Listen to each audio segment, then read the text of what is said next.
Hey, Friendo, Steve here. Hey, Larson. And welcome back to Going in Raw, the only pro wrestling podcast you need to be listening to on today's episode. It's Wednesday, so we're going to take a look at your pro wrestling hot takes. I keep on fiddling with my camera here. We're going to take a look at your pro wrestling hot takes because that's what we do on Wednesdays. What do we got first? That's what we do. This first one's from Red Punk. It says, Gunther should not be the one to retire John Cena. He doesn't need the push, as Gunther is already known as a dominant force.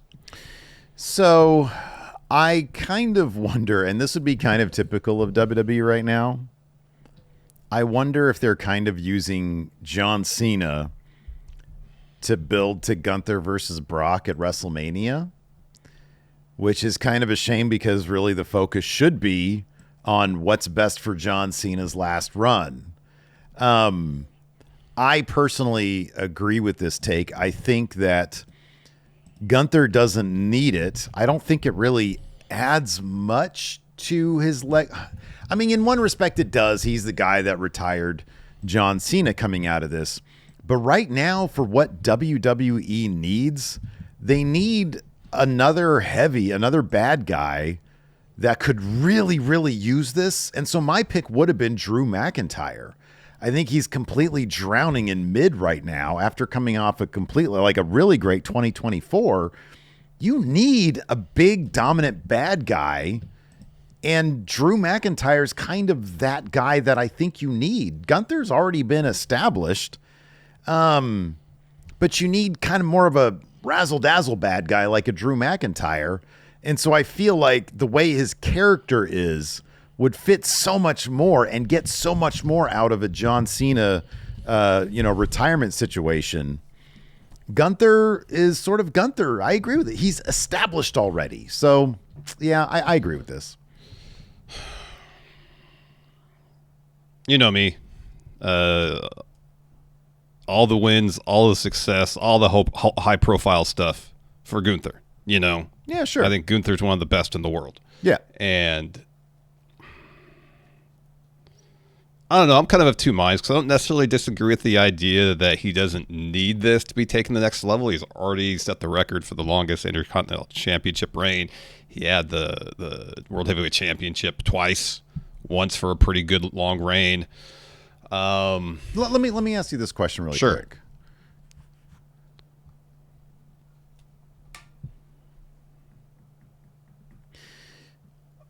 What would be the ultimate thing for Gunther to establish, this guy is not just secondary world champion guy? This is a pretty easy question to answer. It's beating Cody for the WWE championship. Yeah. And maybe the idea is going to be, I don't know. It seems like maybe for the time being, the idea is, well, we want the World Heavyweight Championship picture to be Seth Punk. Cody's holding the WWE title for a while. What can we do with Gunther to keep him elevated in a high position and in high-profile stuff on a regular basis? He retires all the legends and part-timers. Mm-hmm, yeah. And if that's going to be part of his gimmick, then he has to be seen as last match. Mm-hmm. If that's going to be his thing going forward. Yeah. By that rationale, it makes all the sense for him to face Cena. It does. No, given what happened with Goldberg, and if this is to build him versus Brock, then yes, it makes sense. I just feel like there is that, and again, I just fall back to Drew McIntyre, and he's kind of the only name that I fall back to, because you look at a younger guy like a Carmelo Hayes. Well, Carmelo Hayes he's not in that position, and I don't know that beating John Cena would elevate him without some obvious creative afterwards. Like Drew McIntyre is already at that place where beating Cena would be something that he could talk endlessly about, and you advance him up the ladder. He's on the brand already that he would need to be to beat Cody, and it would just sort of make sense. Whereas Gunther, it's I don't know. I don't know why there's such a difference, but yeah, for it to make sense, they did the Goldberg thing. That makes a lot of sense. I'm sorry, I cut you off there. No, it's fine. It's fine. It does make sense, but in terms of other people on the roster who could probably get more from it, there's countless names.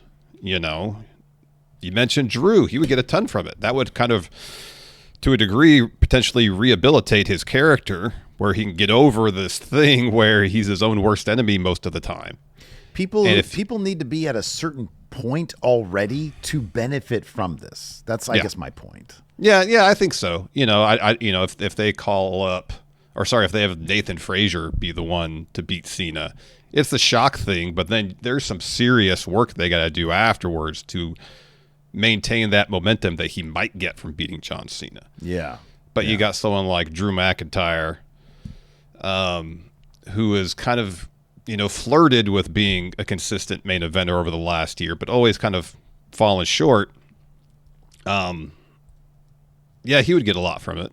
There's a handful of people, I think, if it's like Obafemi gets called up from NXT and they want to make a massive impact with him on his call-up, and the idea is that he's going to be contending for something major at Mania the following year, or having another high-profile match, that makes sense. But does Gunther need it? No. It does make sense, though, if the idea is that he's going to be the one that's going to retire a lot of the legends. I think Oba's a great name because if the path was he beats Cena, the only other guy that that's comparable to that would be Brock. So you do Oba beats Brock at WrestleMania, and then he's clearly the contender for Cody after that. Mm-hmm. That would make a lot of sense if that was the path they were going to go on. I guess my thing is beating Cena should be the pathway to a necessary next level. Well, like Gunther's already had that. Like he's, like you said, he's already at a certain point where he doesn't really need that extra step to get to Cody. Like he doesn't really need this. But is it absolutely consistent with the story they've told with him? Yeah, 1,000%. Absolutely. He beat, you could also consider Randy Orton in that pack of dudes that he has beat. Yeah. And so, it's consistent. It makes sense. I just feel like there is a better use for this storyline beat with Drew McIntyre. But in my opinion, Drew is kind of, in terms of what's already been built with him and how to take that to the next level, Drew is kind of the only other guy. If that's the criteria, if the work has been done in the creative, and then there's a clear path after a Cena win, I think Drew it makes a lot of more sense. But Gunther also makes a lot of sense given what he's already been through. Yep, and what he's already done. Next hot take here from Kadeem Jones says the women pretty much carried WWE in 2025. It seems like they've been in the better stories, and the best PLE of the year was Evolution, which was an all women's PLE. So the bummer about this is that the WWE isn't taking that logical step of transitioning to, the old, and I wonder if they might have to within the next 5 years, because the old dude, the main event dudes are old. They're not going to be around for that much longer. And the women are doing incredible, vital work right now. They're like all within 5 years of their peaks. And it makes you wonder, and maybe we are kind of seeing that because there has been a heavy emphasis these days on, Tiffany, Jade, Nia. There's been a heavy emphasis on Rhea, Io, Asuka, Kyrie. Mm-hmm. And then, of course, Stephanie winning the title was a big deal. What's the other story I'm missing out on? But Becky is doing really, really good work right now. So, like, the pieces are there for them to be elevated to like the main attraction. But like, I don't know, maybe they've got some information about like, well, demographically it'd be hard to shift people into that thought. I don't know. But like the women absolutely could be main eventing everything right now. Oh, absolutely. Those titles could be the top prize. Yeah. It seems like from a creative standpoint, the philosophy, whether it's intentional or not, just kind of seems to be the case with the main event of the men's division. They really play it safe outside of maybe this thing with Jey Uso. Like they've played it safe with CM Punk since the moment he came back. They're playing it relatively safe with LA Knight. because he's getting by strictly on his personality. Sure. Which he's enormously over. I get it. In the women's division, they take a lot more chances, it seems like, in terms of booking creative. You know, Asuka comes back from injury. Usually when that happens, people pop huge. Babyface. No, they turn a heel pretty much right away. Yeah. And get her involved in a really well-told story so far with Io and Kyrie and Rhea. And by doing that, you know, there's not that it's not an argument I agree with, but a lot of we had a hot take in this thread saying, you know, an episode of Raw without Rhea was a breath of fresh air. And, you know, if you're a professional wrestler, in terms of the stories you're telling, you're there to win championships. That's your goal as a wrestler. To win the top championship is that, I would think. So Rhea, always being involved in the title picture doesn't necessarily bother me because that should be her goal. She's had that measure of success. She wants it again. I totally understand it. But what that story does, or doing with her now, sort of like what they're doing with Charlotte over on SmackDown. They're getting her involved in a tag team situation so you can explore some interpersonal dynamics, add some new dimensions to the character, and address, whether it's intentional or not, the fan complaints about someone being constantly involved in the title picture while they're still doing interesting things. Yeah, right, yeah. And I don't feel like we get that as often when it comes to the men's division, specifically in the main event. Yeah, I mean, the Intercontinental scene isn't really a scene. The United States Championship is simply an open challenge deal right now. There's no actual real stories being told in those, if you want to call them divisions. I mean, you know, Becky's always prominently featured doing pretty cool stuff. Julia is the one sort of, you know, women's champion that it's like, there's, you know, I don't know what they're doing over there. Yeah, I have no idea. But yeah, no, I agree. I think, you know, I always judge things based off of, simply put, am I compelled? Am I entertained by what's on my television screen? And with the exception of the Julia situation right now, I'm always entertained by pretty much every. I'm not a huge Tiffany Stratton person, but Nia Jax always entertains me. Jade Cargill, I always am like, oh my gosh, she looks. You know, look at that character is just, she's like a superhero. And they're not telling a ton of compelling stuff, but I'm kind of curious, like, okay, well, where are they going to go with this? I'm usually pretty darned entertained by the women. Sometimes with the men's main event scene, it feels kind of copy paste. Yeah. It's like, well, this isn't the most compelling thing in the world. I think the Jey Uso stuff is interesting. And so, yeah, but yeah, the women are definitely carrying a heavy load in terms of, do I give a shit? Yeah. 1,000%. Next up, hot take here from Chow Weezy. Says Jimmy Uso should come out of this as the next big star in this new Bloodline chapter. What did I text you? 1,000% agree. What did I text you last night? When all the world, when we're watching Raw, all the World Heavyweight Championship cluster shit's going on. You got CM Punk out there making his case. You got Jey Uso going mad with the Roman Reignitis. You got Seth as the champion right now. Out of all those guys, I text you. I was like, man, I want Jimmy to come out of this as the world champion. Heck yeah. He's still our tribal chief, Steve. He is our tribal chief. Yeah, you know, and I don't foresee it happening, but yeah, it'd be great if during the span of this story with Jay that they start to elevate Jimmy a bit. I agree. Get him to the world title picture. Get him in there. Yeah. He's wildly entertaining. You know, we had a couple comments referencing the Bloodline Vortex. And I disagree completely. When they get the dynamics based on the history built during the best storyline that we've ever seen in pro wrestling, the Bloodline story, when they're able to mine that for more interesting character stuff, I'm on board. Yep. I'm on board with that. And Jey Uso being driven now that it's not just like, isn't it the imposter syndrome has now developed, it's evolved into entitlement, into, oh, I'm taking what Roman's saying to heart. I can be him. And Roman even tells Jimmy, he's a lot more like me than he is you, so stay out of his way. Well, that turns Jimmy into the sympathetic one now. Jimmy's the relatable one now. So now you're absolutely right. Let's elevate Jimmy to that point. And I think there's some really, really good stuff. That's going to be not easy for creative to crack, but I hope that they get it. I hope that they put Paul Heyman on this or whoever needs to be in on this. Yeah.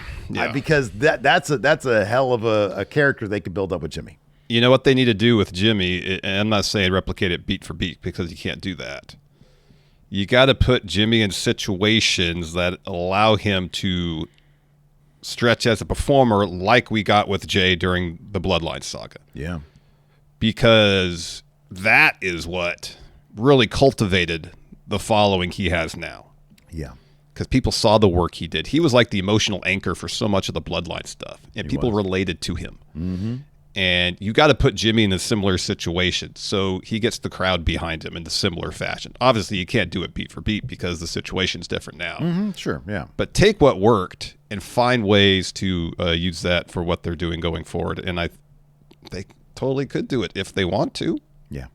If they want to. Yeah, yeah. I believe they could. Yeah, they need to put a lot of creative energy in that because I do think that it is the one really compelling thing in the men's division right now. I think there's interesting stuff with Seth and what's going on with him, but I think that the Jey Uso stuff right now, to see him make that transformation, it's like, oh shit.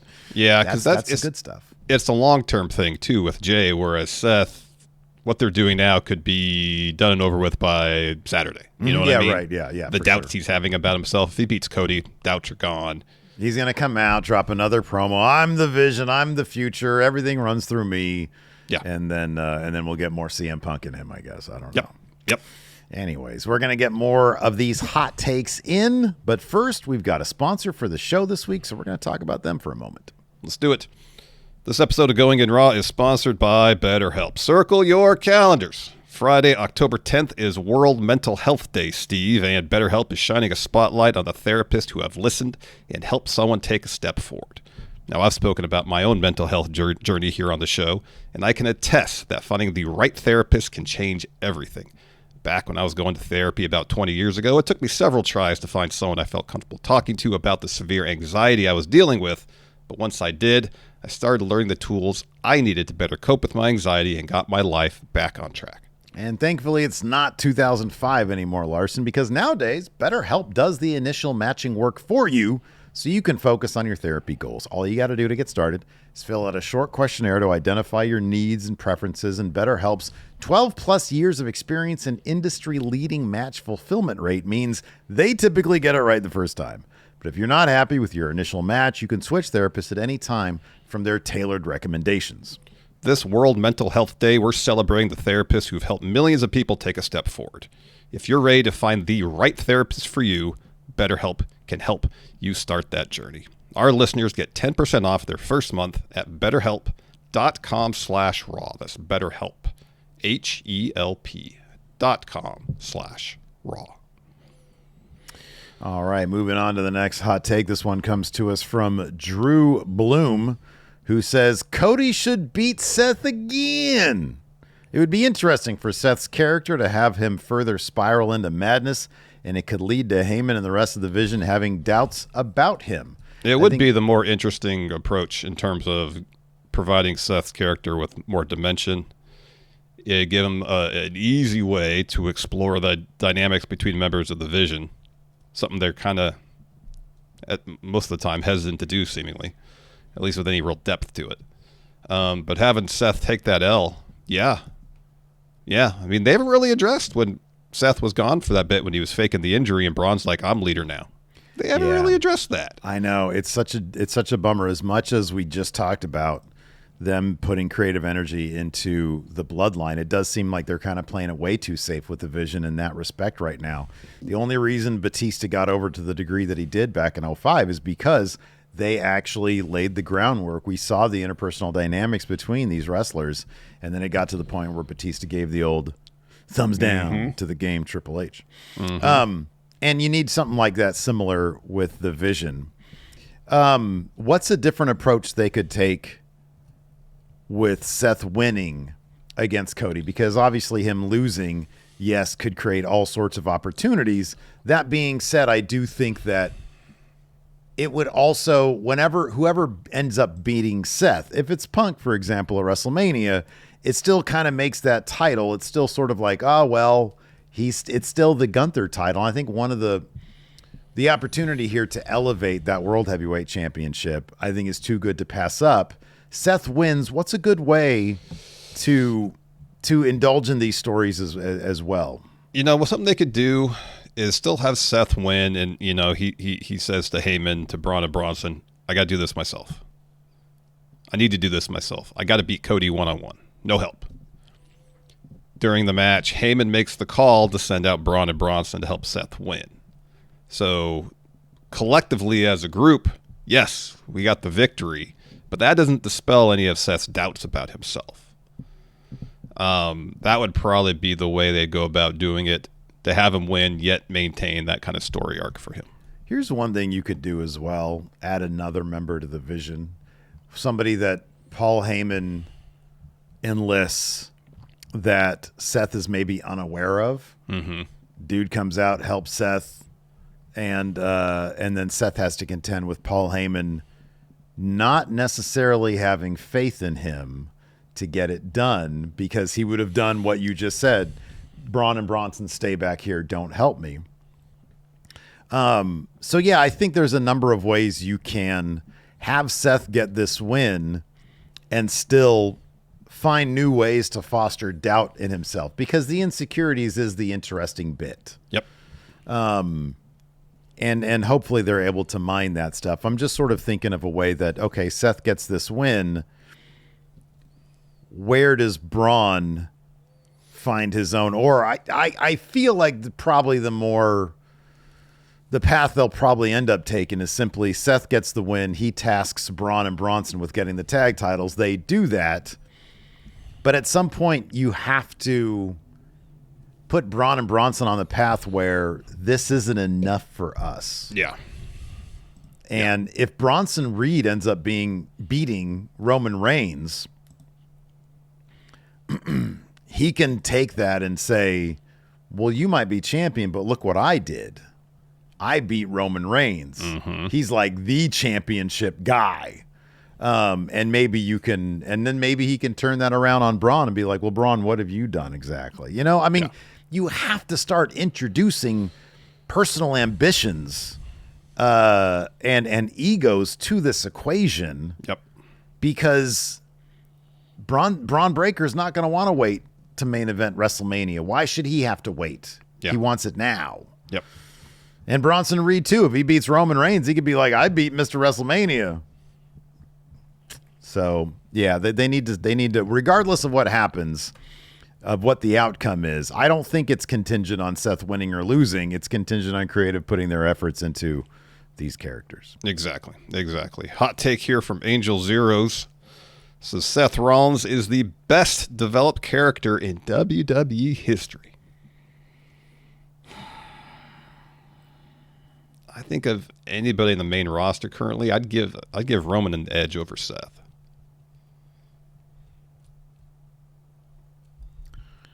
I mean, it's definitely kind of one of, I would say, one of three people, and it's those two that you mentioned in Jay. Mm-hmm. In terms of character evolution, I mean, Seth. My thing is, Seth has sort of been all over the map. Yeah. Like, he's gone from bad guy to good guy to bad guy to good guy to now bad guy again. Yeah. Not all those evolutions have been necessarily seamless either, They haven't been terribly, they haven't always been organic. And I think Roman Reigns, going back to 2020, especially, and now that he's unapologetic for his actions, and that's playing into the Jey Uso thing, I think that really works.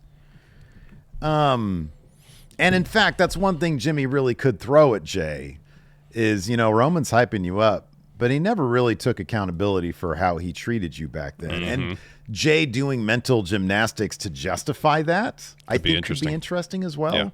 Yeah. So I would put it between Roman and Jay. And I'm just trying to think of historically other characters who have shown that amount of organic character growth over an extended period of time. I mean, maybe you can look at Mankind, but I feel like a lot of that was simply like just Mick being really, really good at his job, you know? I mean, if we're keeping it, if we extend it outside of WWE, I mean, Hangman's story.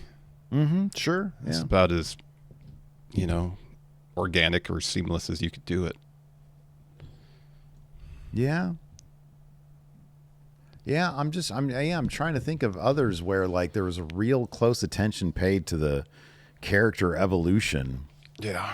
Well, that seems like in WWE, that's more so a thing that's been far more consistent the last couple of years as opposed to years prior. Yeah, I mean, Vince, it would just sort of like, he'd be up to his whims about what a character would do. No consistency whatsoever. Yeah. So, next up, Atticus has a hot take, and Atticus says Jey Uso needs to be the world champion at WrestleMania, not Seth Rollins. A corrupted Jey who's become the very thing he hated is way more compelling than stretching out a Punk Rollins match for another 6 months. I'm going to push back a little bit on this and say Jay's development is the kind of thing where I don't necessarily think they need a solid title roadmap. I understand that, like, Roman saying, oh, Jay, you need to be singularly focused on this, means that he should get it at some point. But I also wouldn't mind if they took their time developing this. Yeah. You know what they should do? Whatever happens, put that title back on Jay. Guess who he feuds with? Jimmy. Jimmy says, the only way I'm going to get you back, get my brother back, is to take that title off you. Well, I think it would also be interesting for the moment. And then you get Jim as world champion. Elevated to the main event. The moment where, it'd be interesting. Boy, I don't know if Roman's going to be around that long because this would take some time. But the moment where Jay, Roman's building a monster that at some point he's not going to be able to control, and it's going to get out of hand. This is ideally. And Jay big dogs Roman. And imagine Jay, when Jay was winning as world champion, he was dealing with imposter syndrome, which means he's got the ability, but mentally speaking, he's a bit on the weak side. Well, weak side, insecure side. I'll put it that way. Yes, insecure. He doesn't necessarily fully believe in himself. Yes. Right. Yeah. Imagine him with the arrogance of a Roman Reigns and what that would mean. And so you got him turning on Roman not being able to control this monster of his, Jimmy trying to bring his brother back from the brink. And then you had the other guy who really wants a world title, Sami Zayn. Yeah. Imagine a bloodline fatal four-way. Yeah, that'd be fun. That'd be kind of you could do some really cool shit with that. Could. And then Jimmy becomes champion. And Jimmy becomes champion. Exactly. But yeah, I mean, it would be predicated on Jay having the championship. I just really want to see this develop organically before you start putting real, sometimes you do have to let it play out. You just can't you can't sit on it. It has to advance. Yeah. But it's also the kind of thing that you want to see play out in a way that helps the character development along, not necessarily, well, Mania needs to be the thing, Yeah. So that would be my preference.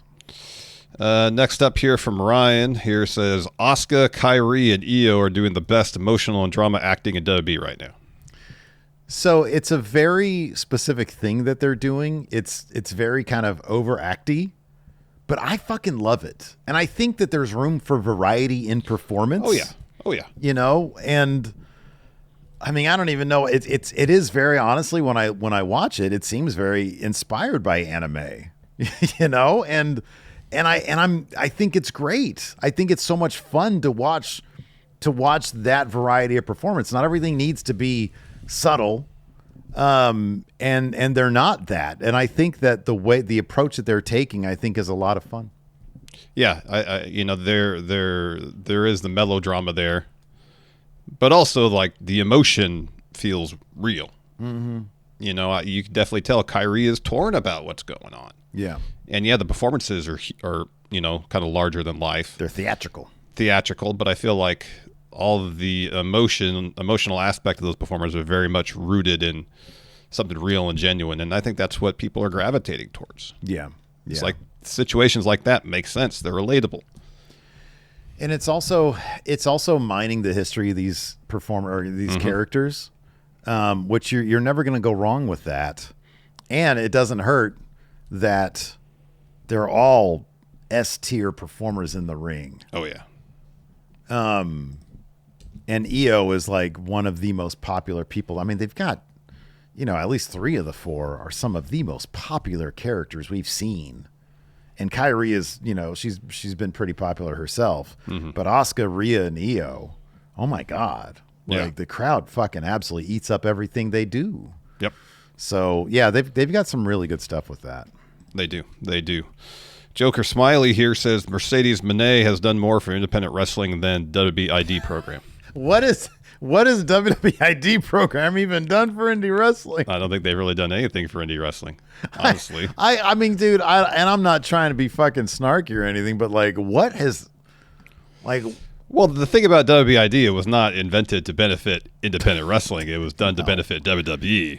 I am legit curious because I do not know. But we've had, Supreme Pro Wrestling here in Sacramento, for example. They've had, I think, Jack Cartwheel. They've had, I'm pretty sure they've had like some sanctioned ID. Well, Jack's from the area, isn't he?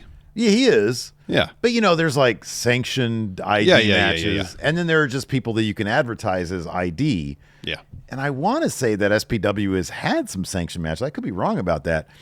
But I don't know. I don't know that it's a draw for them to be able to put the ID logo on there. Yeah, I don't know either. From my perspective, like for me personally speaking, I don't give a flying fuck if WWE ID logo is on an indie wrestling show. I love to go. I don't go to nearly enough of these things, but indie wrestling is indie wrestling, and I do not need it commingling with WWE. Now, if there are independent promotions out there who have benefited from that branding, that's great. Mm-hmm. I don't know of any evidence that would suggest that, but I'm also not deep in the minutia of the financials of indie wrestling. Same. So, but I would think that Mercedes having all those championships and showing up at those matches, that's a draw. Yeah, I would think so. And then being on Dynamite with all those titles. You would think that just makes sense. All the independent promotions, the championships, all the independent promotions she's carrying, getting airtime on national cable television is pretty huge. It's pretty huge. Yeah, I think that Mercedes, dude, all we can speak to is our own gut on this one. I think Mercedes Moné is a bigger draw than the logo for WWID. Next up here, LaHue for the win says Judgment Day is eclipsing Bullet Club as a Finn Balor-led faction. I am a huge Judgment Day fan.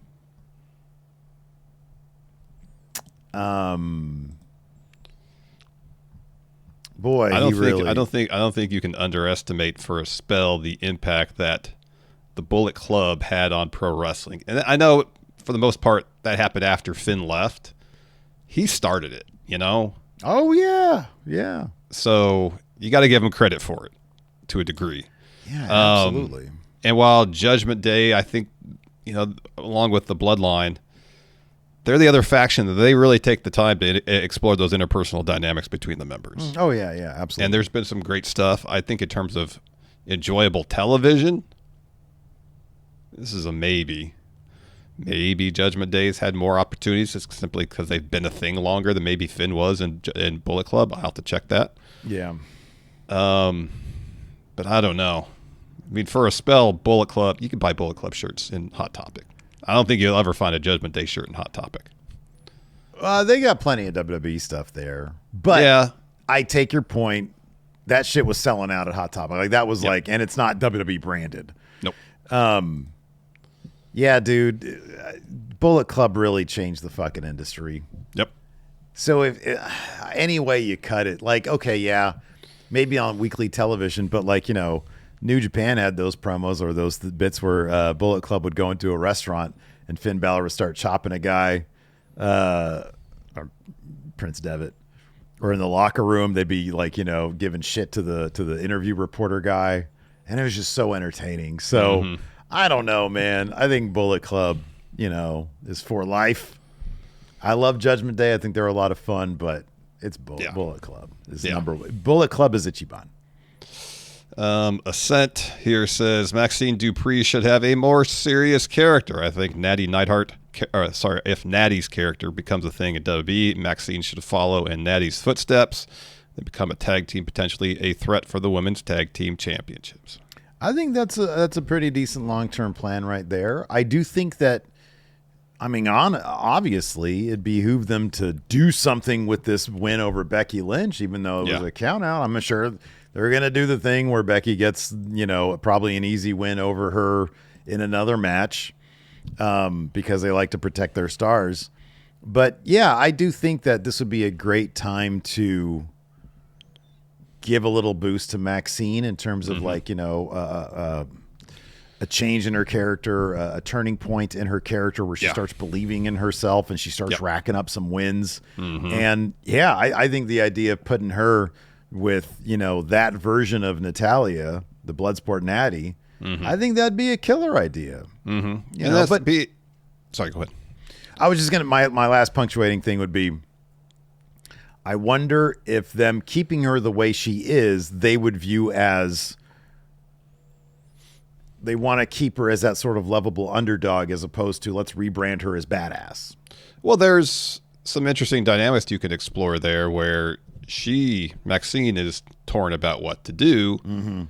Like Natalya's kind of taken her under her wing. If Natalya starts going, really into Bloodsport Natty on Raw, is that going to be something Maxine is comfortable with? That's the story you could tell there. Absolutely. I think that's a great idea as well.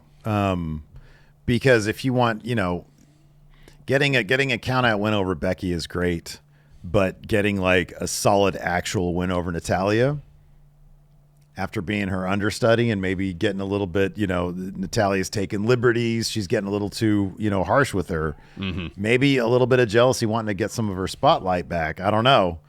I think there's a cool story you could tell there. Yeah, 1,000%. CM Beef here says Hangman's first AEW championship win was the best title change of all time. Oh, man, I don't know. Kenny winning and Don Callis saying, we'll see you on Impact. that was wild. The first Hangman one was great. The second Hangman one was great. The nod from the Young Bucks, that was cool. Yeah. Yeah, they were both really, really, really well done title changes. Yeah, I don't know. I'm trying in my head to rank those along with the Kenny one because, boy, remember, because weren't we doing a live watch along with the Enforcer for Winter is Coming? Yeah. And then when he said that, we were like, what? We were like, what we the gotta heck? watch Impact. You said, I guess I got to watch Impact now. Yeah, and we did. Yeah, and we did. Yeah, we did those watch alongs. That was a lot of fun. That was. Yeah, I would probably put that first one at number one. If we're just looking at those three right there, that the first Hangman one's number one, Kenny's number two, and the second Hangman's number three. But they're all really good. They're all really good. I mean, if you're talking all time, not just AEW, there's a lot of competition. Oh, there's a lot of competition. Even just recent history, you got Daniel Bryan winning WrestleMania 30, Cody winning WrestleMania 40. Yeah, no, Mankind. That was huge. Yeah, on Raw. Yeah. But just stacking it up against other AEW World Championship wins, men's World Championship wins. those might be the top three because, like, I don't know, Jericho winning the first time is whatever. Yeah. Punk beating Hangman was kind of obvious. I guess at the time it felt like when Mox beat Danielson, that was something huge, and they stumbled at first, but got around to making it something. Yeah. You know, the murder with the bag, is that what you're talking about? Yeah. Yeah, that was cool. I would not rank that as top three. No, I wouldn't either, but it was cool though. If you're talking, you know, the best title changes or most impactful title changes in AEW. Yeah, like the MJF you gotta put that in Joe the conversation. Stuff wasn't really. Who did MJF beat? Mox. Okay. Yeah. I think unless I'm missing some really obvious ones. Hangman 1, then Kenny, then Hangman 2 are probably my top three. Those are the top three, regardless what order you put them in. Yeah. I think so. We got a hot take here from RG Nobody. Says most wrestling fans don't go and try something different. They keep complaining about the show they watch. So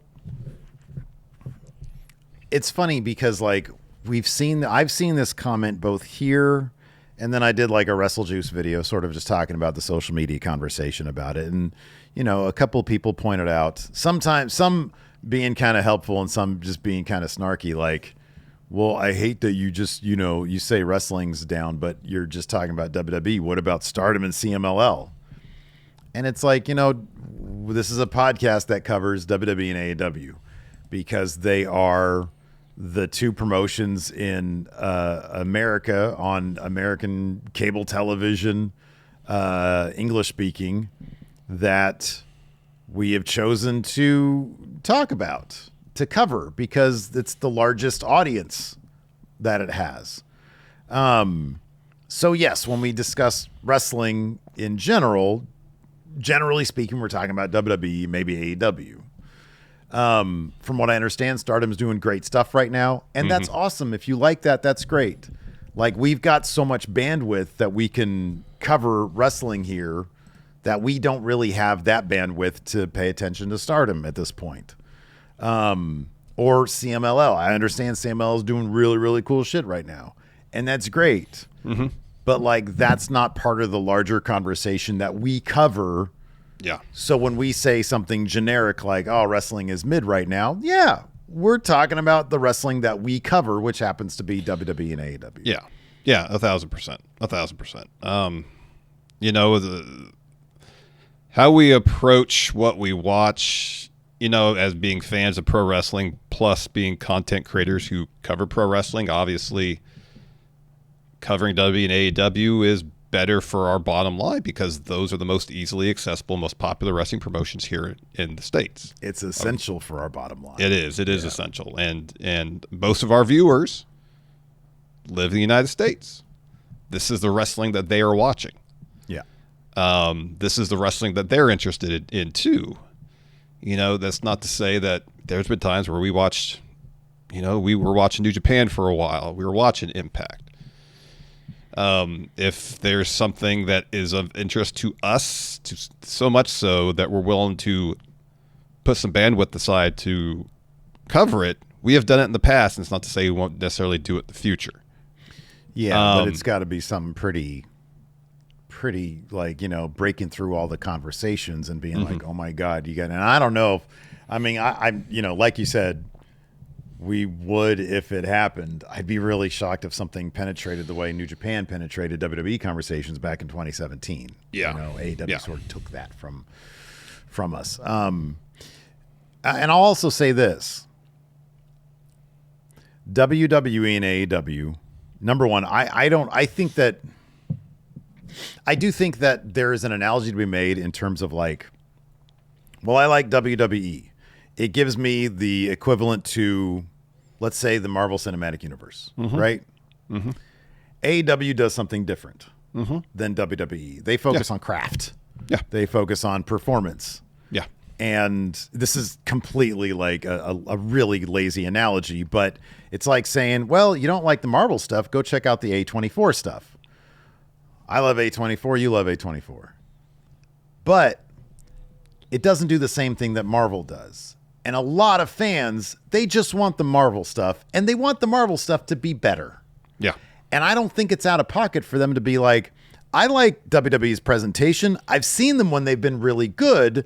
I like them when they're really, really good. And I don't really like anything else, regardless if it's good or bad within the context of what they're doing. I just want this thing to be better. And so I don't criticize those people for being like, well, I don't really want to watch Stardom because what they're doing isn't really for me. I like the way that WWE does it when it's good. I don't think people should be criticized for not tuning in to those other things because they don't do what WWE does. So, yeah, I don't think in terms of criticizing people for stop watching the promotions they're not enjoying to watch other promotions.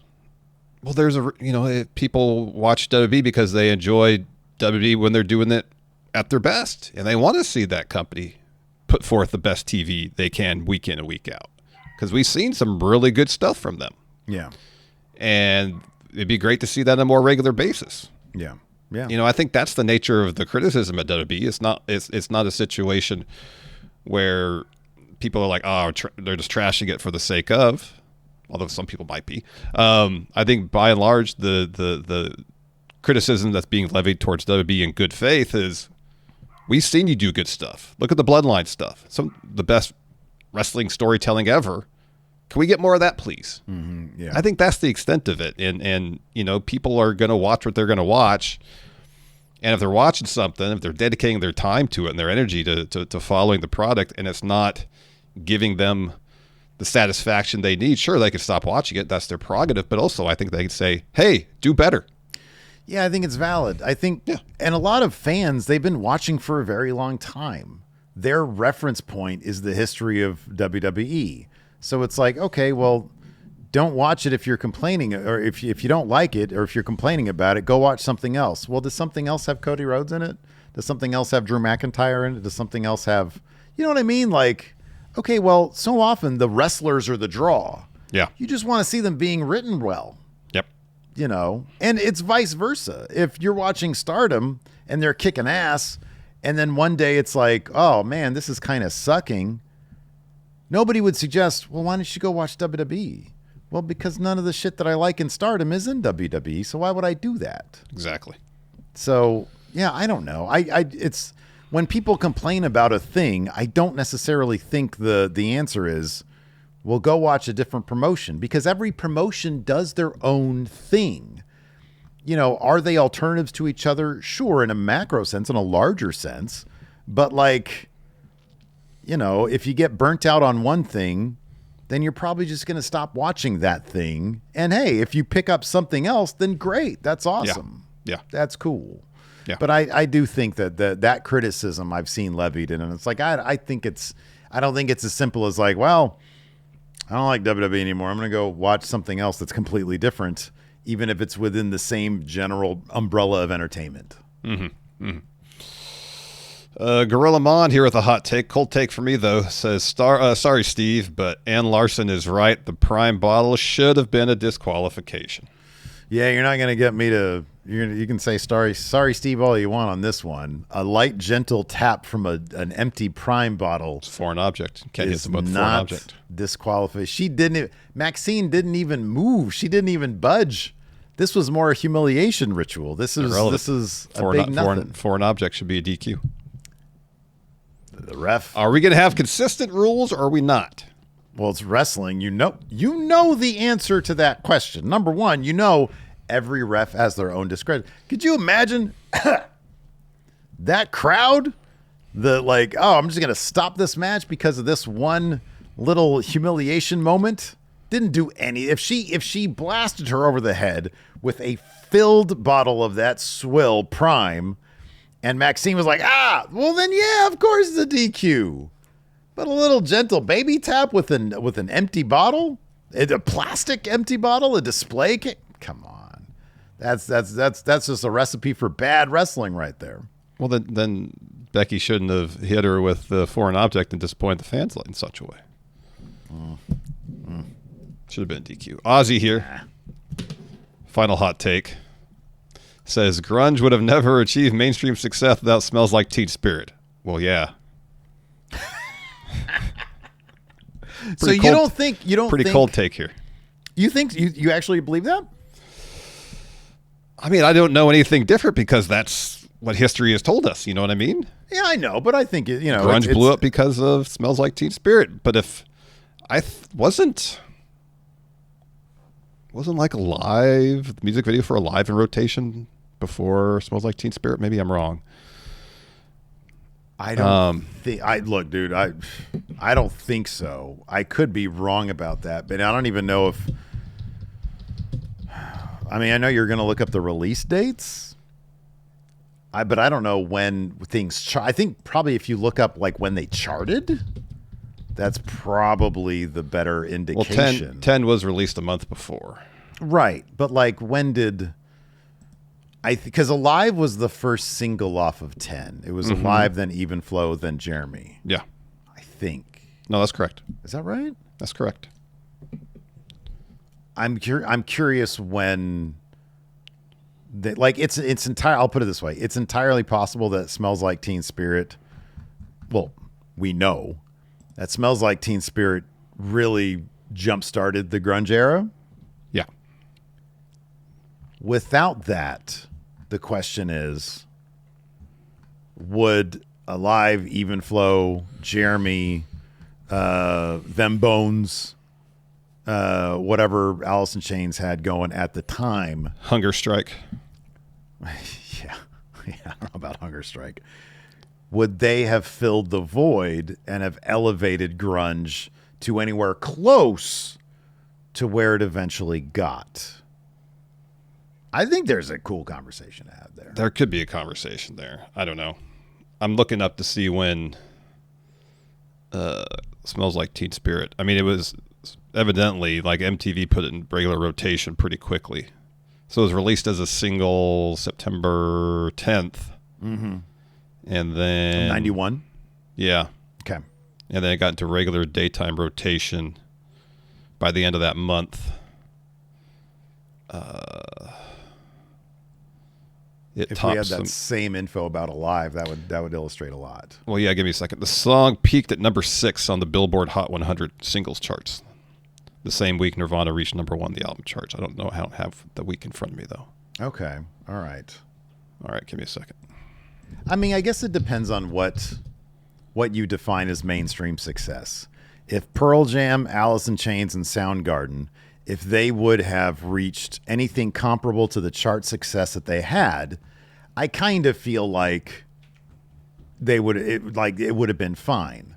But like the same mainstream success, no, but just straight up mainstream success, I think that Pearl Jam, Alice in Chains, and Soundgarden probably would have seen similar success to what they had. Yeah, maybe.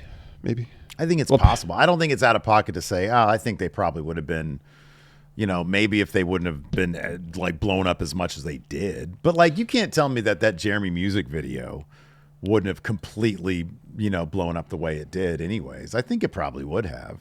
Well, that was a huge music video. It would have been dependent, though, if Pearl Jam didn't have the level of success they had before that video was even released. Who knows if that video was even released? You know what I mean? Yeah, maybe. I don't know what the decision-making factors were. So apparently here, Alive peaked at number 16 on the mainstream rock charts. Not on the main charts, though. What do you know? What was the release date of Alive, the single? Let's see here. It was July 7th, 91. 91, huh? And I wonder when it peaked. Yeah, I don't know. Yeah, I mean, dude, look, obviously, I don't think grunge would have blown up to the degree that it did with Smells Like Teen Spirit. But I think grunge probably would have still had some amount of success. Would Pearl? I guess the real question here is, without Smells Like Teen Spirit, would Pearl Jam be able to charge $400 for tickets at their concerts right now? You don't think so? Well, first is $800. Secondly, yeah, I was thinking that in my head. I was like, $800. That can't be right. It has to be. No, that's what it was. It was $800. Yeah, when I checked, it was $800. But that was like for good tickets. It was on the floor. Jesus. And then like you look at the set list, and they were kind of like not that great. No. Yeah. So, anyways, that's going to do it for this edition of Hot Takes. Thanks, everybody, for submitting yours. We appreciate it. Be sure to hit that subscribe button and notify bell, because then you'll know when we put up our Hot Takes threads, usually on Mondays. Until next time, we'll see you guys around. Goodbye.